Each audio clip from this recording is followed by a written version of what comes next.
పెచ్చిమీరుతున్న ధర్మాన్ని శిక్షించడానికి, ఆశ్రిత భక్త జనావళిని శ్రేయమార్గంలో నడిపించి, వారిని మోక్షార్థులను గావించేందుకు నిర్గుణ నిరాకార త్రిగుణాతీతమైన పరబ్రహ్మం ఒక మానవ దేహం ధరించి 19వ శతాబ్దంలో దివి నుండి భూకేగింది. ఆ పరిశుద్ధ పరమేశ్వర అవతారమే శ్రీ షిరిడి సాయిబాబా. సాయినాథుని కృప వలన కోట్లాది మంది అనుగ్రహింపబడ్డారు. బాబా అపురూపమైన కరుణా కటాక్షాలు ఇప్పటికీ ఆయనను చిత్తశుద్ధితో స్మరించుకునే వారికి లభ్యమవుతూనే ఉన్నాయి.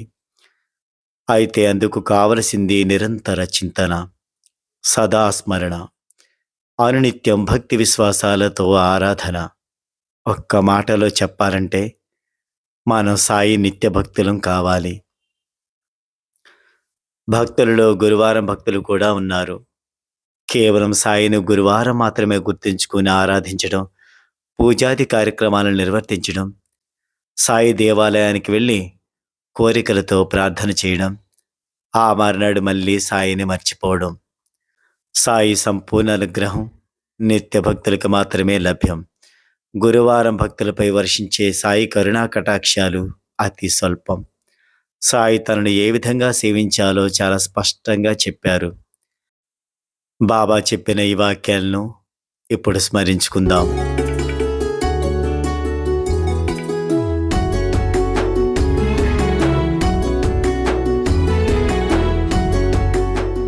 నన్ను శ్రద్ధాభక్తులతో సదా స్మరించండి.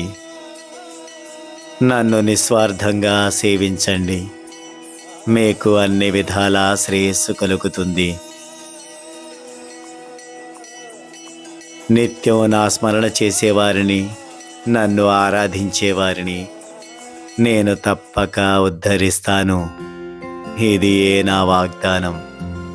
ఓం సాయి శ్రీ సాయి జయ జయ సాయి జయ జయ సాయి. ఓం సాయి శ్రీ సాయి జయ జయ సాయి జయ జయ సాయి. సాయి దేవుని పలుకులో నిశితంగా పరిశీలించినచో సదా స్మరణ, నిస్వార్థంగా సేవ, నిత్య నామస్మరణ ఏ ఉత్తమమైన ఆరాధనని మనకు అవగతమవుతుంది. అనగా సాయి నిత్య భక్తులకి ఆయన సంపూర్ణ అనుగ్రహం ప్రాప్తిస్తుంది. భగవద్గీతలో కూడా శ్రీకృష్ణ భగవానుడు అనన్య చింతన, ఉపాసన, నిత్యం ఆరాధన చేయాలని, అప్పుడు వారి యోగక్షేమాలను తప్పక చూస్తానని అద్భుతంగా తెలియజేశారు. పనుల ఒత్తిడి వలన, లేక అలసత్వం, లేక స్వార్థ చింతనతోనే ఈ కాలంలో చాలామంది భక్తులు కేవలం గురువారాలతోనే సాయిని సేవించడం ఒక కార్యక్రమంగా పెట్టుకున్నారు. వారంలో కనీసం ఒకరోజు దైనందిన కార్యక్రమాలను పక్కన పెట్టి దేవాలయానికి వెళ్ళడం మంచిదే. కానీ అటువంటి భక్తులకు శ్రీ సాయి నుండి లభించే కటాక్షం, అనుగ్రహం స్వల్పంగా ఉంటుంది. అందుకే ఈ కలికల్మషం నుండి విడవాడాలన్నా, శ్రీ సాయి చేత ఉద్ధరించబడాలన్నా, శ్రీ సాయి యొక్క అనుపమానమైన రక్షణ కవచం లభించాలన్నా మనం చేయాల్సింది సాయి నిరంతర నిత్య ఆరాధన.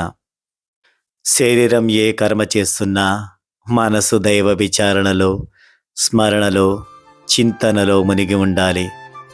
ఆహారం స్వీకరించే ముందు సర్వం శ్రీ షిరిడీ సాయి సమర్పయామి అని మనసులోనే అర్పించాలి. ఆహారంలో ఒక ముద్ద పక్కన పెట్టి ఇంట బయట విడిస్తే పక్షులు, చీమలు వంటి క్రిమికీటకాదులు వాటిని స్వీకరించి తమ ఆకలిని తీర్చుకుంటాయి.